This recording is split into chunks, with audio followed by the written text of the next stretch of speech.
नमस्कार विद्यार्थी मित्रांनो, इयत्ता 9वी गणित भाग 2 सराव संच 1.1 पुढच्या व्हिडिओमध्ये आपण प्रश्न क्रमांक 1 व 2 आपण पाहिलेला आहे।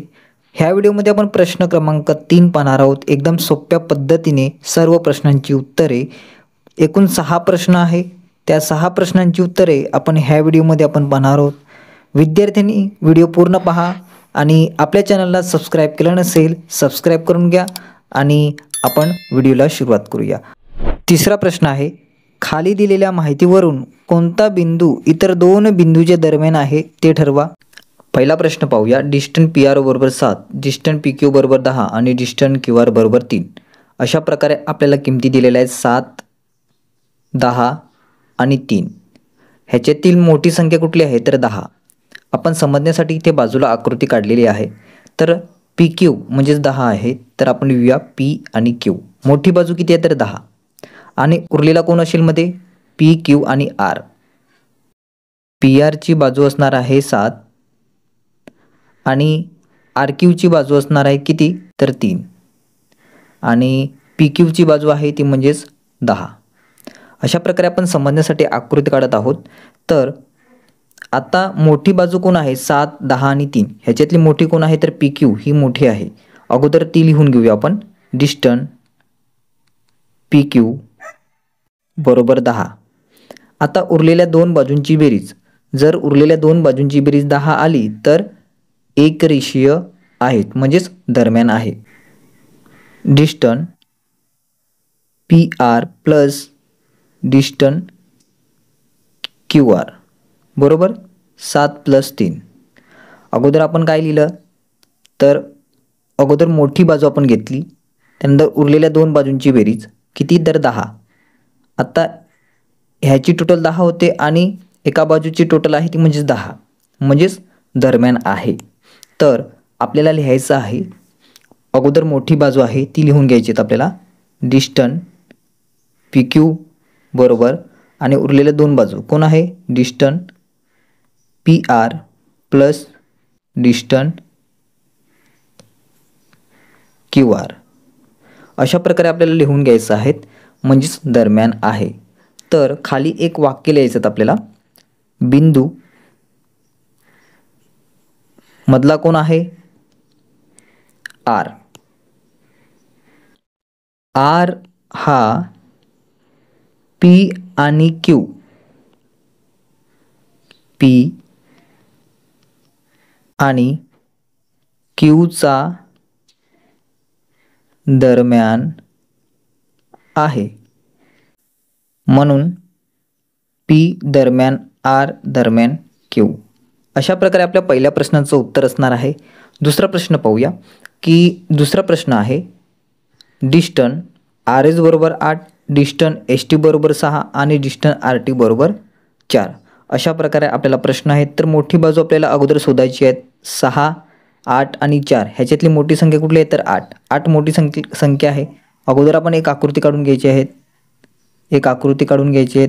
तर मोठी बाजू RS आहे, तर आपण लिहूया RS ही मोठी बाजू आहे आणि उरलेला कोण असणार आहेत RS आणि मध्ये T।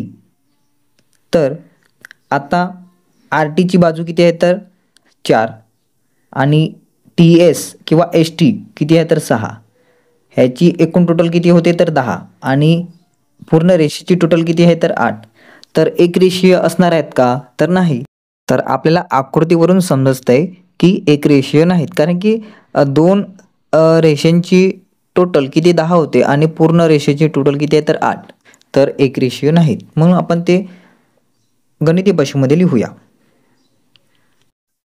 अगोदर मोठी बाजू डिस्टन्स RS बरोबर 8 आणि उरलेल्या दोन बाजू कोण आहे ST प्लस डिस्टन्स RT 6 + 4 ह्याची टोटल 10 होते आणि हे किती आहे तर 8। तर एक रेषीय नाहीत, म्हणून आपल्याला लिहायचं आहे, अगोदर ही बाजू आपल्याला घ्यायची आहे।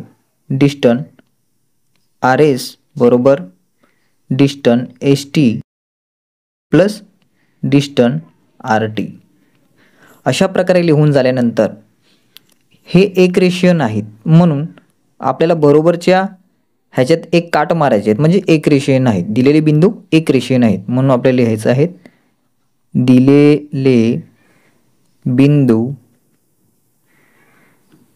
एक रेषीय नाही. तर अशा प्रकारे हा दुसरा प्रश्न होता. तिसरा प्रश्न पाहूया. तर तिसरा प्रश्न काय आहे, डिस्टन्स ए बी बरोबर 16, डिस्टन्स सी ए बरोबर 9 आणि डिस्टन्स बी सी बरोबर 7. अगोदर आपल्याला समजण्यासाठी आकृती काढली तर आपल्याला नक्कीच समजेल. तर आपण एक आकृती काढून घेऊया. तर अगोदर 16, 9 आणि 7 ह्याच्यातली मोठी संख्या कुठली आहे तर 16 ही मोठी संख्या आहे. तर कोण आहे तर ए बी. तर आपण लिहूया ए आणि बी. त्यानंतर उरलेले कोण आहे ए बी आणि सी. तर ए सी किती असणार आहेत किंवा सी ए 9 आणि सी बी किंवा बी सी किती असणार आहे 7 आणि ही मोठी जी बाजू आहे ती किती आहे तर 16. आता 9 आणि 7 ह्याची टोटल किती होते दोघांची 16 आणि वरच्या मोठ्या बाजूंची टोटल किती आहे तर 16 म्हणजेच एक रेषीय आहेत. आपल्याला आकृतीवरून समजते. तर आपण सोल्व करूया ते. तर आपण लिहूया डिस्टन्स ए बी बरोबर 16 म्हणजेच अगोदर जी मोठी बाजू आहे संख्या ती आपल्याला अगोदर लिहून घ्यायचं आहे आणि उरलेल्या दोन बाजू डिस्टन्स सी ए बरोबर अधिक डिस्टन्स बी सी.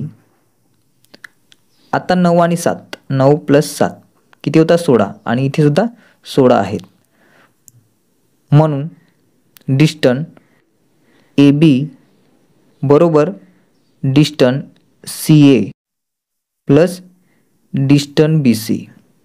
तर आपल्याला एक वाक्य लिहायचं आहे बिंदू सी हा ए आणि बीचा दरम्यान आहे कारण की ती रेषा आहे ती तेवढीच आहे. तर म्हणून बिंदू सी हा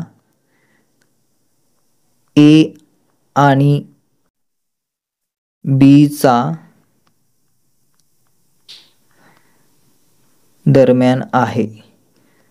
अशा प्रकारे एक वाक्य लिहायचं आहे म्हणून ए सी बी. ए सी बी कडून लिहिलं आपण तर पहिला ए सी आणि बी अशा प्रकारे आकृतीवरून आपण लिहू शकतो. अशा प्रकारे आपला हा तिसरा प्रश्न होता. चौथा प्रश्न आपण पाहूया की चौथा प्रश्न आहे डिस्टन्स एल एम बरोबर 11, डिस्टन्स एम एन बरोबर 12 आणि डिस्टन्स एन एल बरोबर 8. ह्याच्यातली मोठी बाजू आपल्याला शोधायची आहेत 11, 12 आणि 8.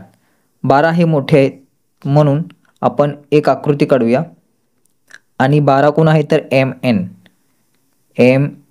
एन आणि उरलेला कोण असेल एल. तर आता एम एल कोण आहे एल एम 11, एल एन किंवा एन एल उलट 8.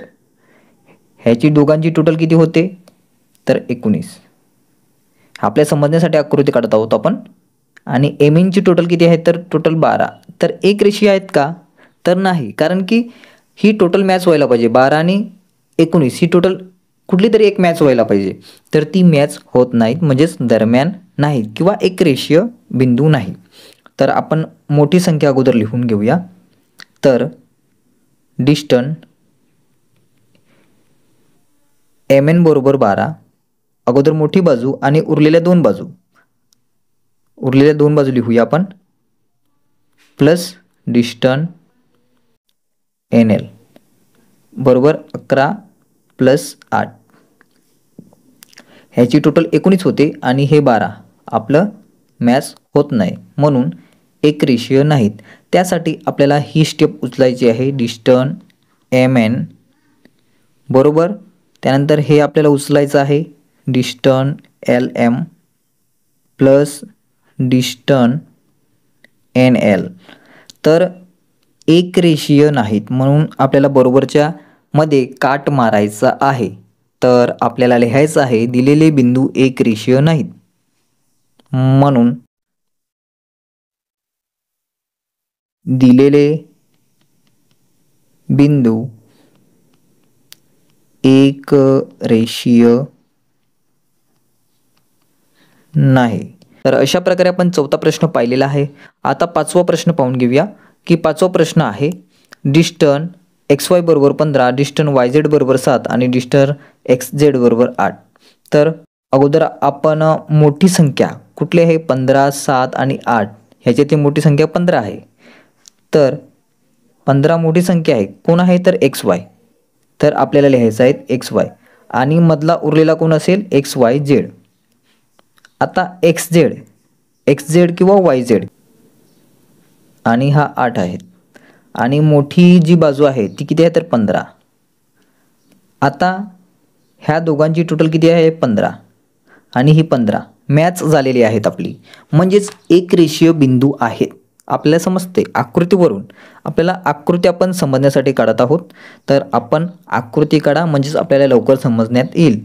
तर मोठी बाजू अगोदर लिहायची आहे डिस्टन्स एक्स वाय बरोबर 15.